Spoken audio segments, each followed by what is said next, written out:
Évangile de Jésus-Christ selon saint Matthieu. Gloire à toi, Seigneur.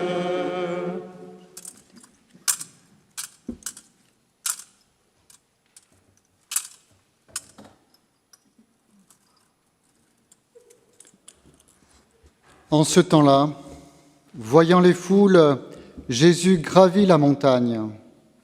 Il s'assit et ses disciples s'approchèrent de lui. Alors, ouvrant la bouche, il les enseignait.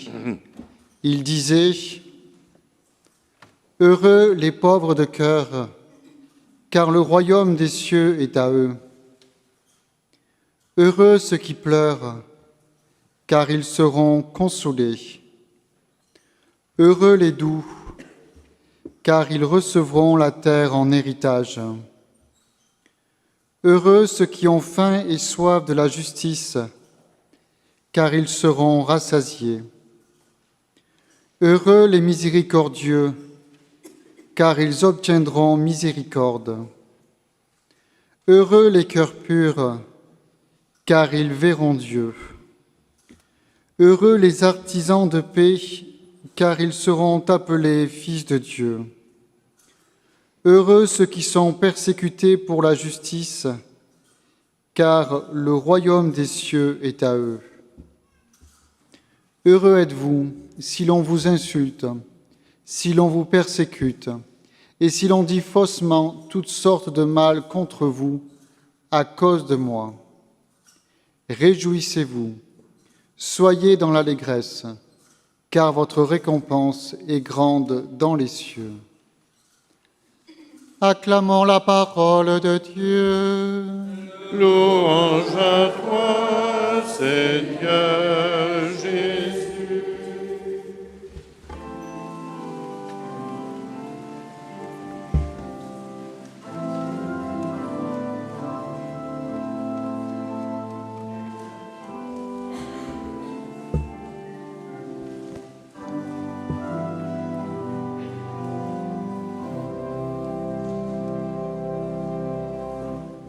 Mesdemoiselles, des bienfaits de l'éventail, hein, voilà. Mais les mots passent. Frères et sœurs, les grandes fêtes ont souvent des dates fixes. J'ai souvenir d'une dame qui me téléphone un jour, dit « Allô mon père, pourriez-vous me donner la date de Noël cette année ?» J'ai dit « Écoutez, je pense que c'est le 25 décembre. Oh, j'avais confondu avec Pâques. » Bon, c'est sûr. Il y a des fêtes mobiles, mais il y a des fêtes qui sont fixes. Et elles reviennent chaque année. On dit, oh, ben ça revient, c'est toujours la même chose. Mais c'est jamais la même chose. Parce que l'avantage de ces rendez-vous fixes, c'est qu'ils arrivent, quel que soit le contexte. Et le contexte, aujourd'hui, n'est pas facile. La fragilité de toute chose nous apparaît avec une violence terrible, fragilité de la paix, fragilité de l'enfant dans le ventre de sa mère, fragilité de la fin de vie. Tout cela façonne un contexte inquiétant. Et on pourrait rester là, pris dans cette spirale d'inquiétude, de peur, de fragilité, et voilà que, pof, le 1er novembre arrive, les nuages laissent apparaître un grand rayon de lumière et l'Église nous donne de contempler aujourd'hui la splendeur de la vie avec Dieu. Heureusement que nous avons ces fêtes qui brisent ce rythme un peu mortifère et qui nous ouvrent l'esprit et le cœur à une autre dimension. Oui, ces fêtes nous offrent un temps autre, un temps habité par Dieu, un temps pour lui, un temps qui a du sens, un temps qui mobilise notre attention et notre prière. Et vous, notre tête est encombrée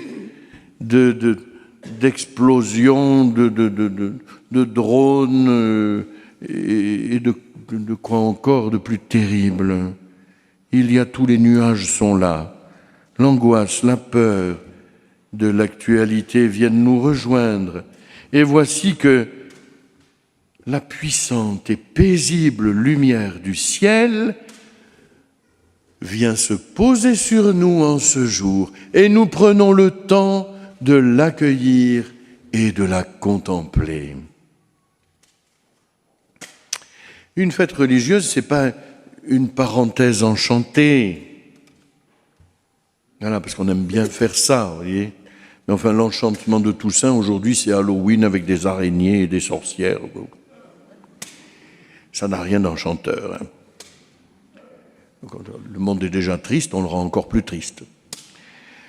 Non, notre fête aujourd'hui, elle ouvre le temps à autre chose. Elle nous fait découvrir la réalité profonde, le but ultime de notre vie. Nous sommes faits pour Dieu.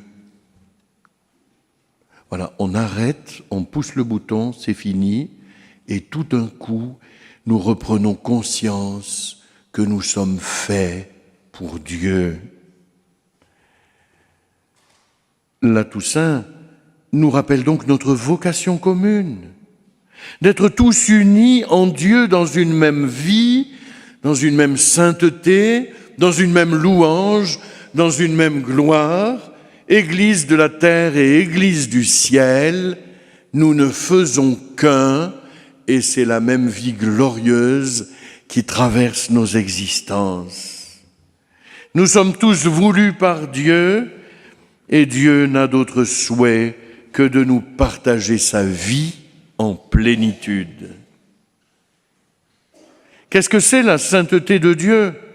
Mais c'est la splendeur éblouissante de sa vie.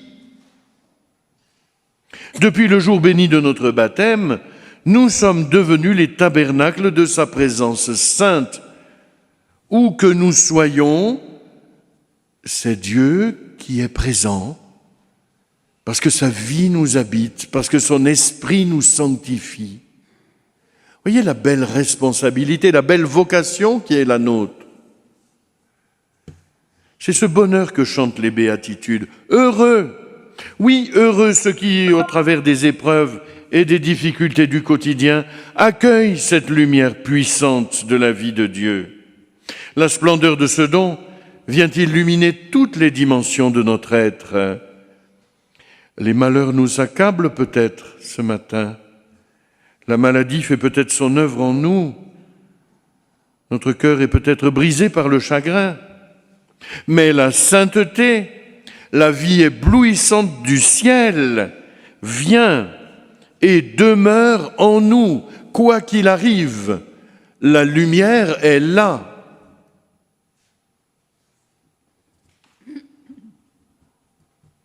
Sainte Thérèse disait que, ma foi, même si les nuages obscurcissaient le ciel, elle, comme un petit oiseau dans son nid, continuait de fixer son soleil divin, quels que soient les nuages de la vie. Il nous faut bien comprendre que la sainteté, c'est pas une récompense qu'on obtient après une compétition. Être saint, c'est simplement notre vocation commune, c'est le don de Dieu à tous les hommes, c'est l'offrande qu'il nous fait de sa sainteté, de sa vie. Et saint Paul, d'ailleurs, quand il s'adressait aux premières communautés chrétiennes, quand il parle aux chrétiens de ces communautés, il les appelle les saints. Peut-être qu'ils étaient un peu plus saints que nous, je n'en sais rien, mais j'en doute. Mais les saints, ils sont saints parce que Dieu est saint, parce que Dieu est vivant en eux, parce qu'il laisse briller la sainteté de Dieu. Le travail est là. En ce jour béni, l'Église, notre Mère, nous ouvre les yeux sur la splendeur qui est la nôtre.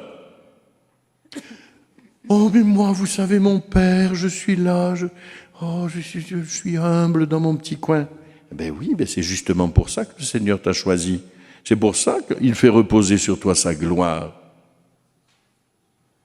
Puis ça nous arrangerait tellement de rester dans notre petit coin sombre. Comme ça, on fait nos affaires, quoi. Hein. Puis Dieu fait les siennes. Mais pas du tout. Il nous a appelés pour que nous fassions ces œuvres, pour que nous soyons la continuation du ministère du Christ sur la terre. L'Église nous réjouit aujourd'hui. Elle nous dévoile la vie resplendissante qui aujourd'hui demeure en nous. Alors bonne fête. Bonne fête à chacune, à chacun de vous. Bonne fête à toi, Église des pécheurs, transfigurée par la beauté du seul Saint. Bonne fête à toi, Église des persécutés, des humiliés, ruisselante de splendeur et de gloire. Nous ne sommes pas, frères et sœurs, que les spectateurs impuissants de la violence du monde. Nous ne sommes pas que des consommateurs ou des administrés. Nous vivons aujourd'hui dans l'unité du même Esprit Saint, éblouissant chacun de la vie de Dieu. Alors chaque année, la Toussaint nous le rappelle. Bonne fête à toi, mon Église que j'aime. Amen.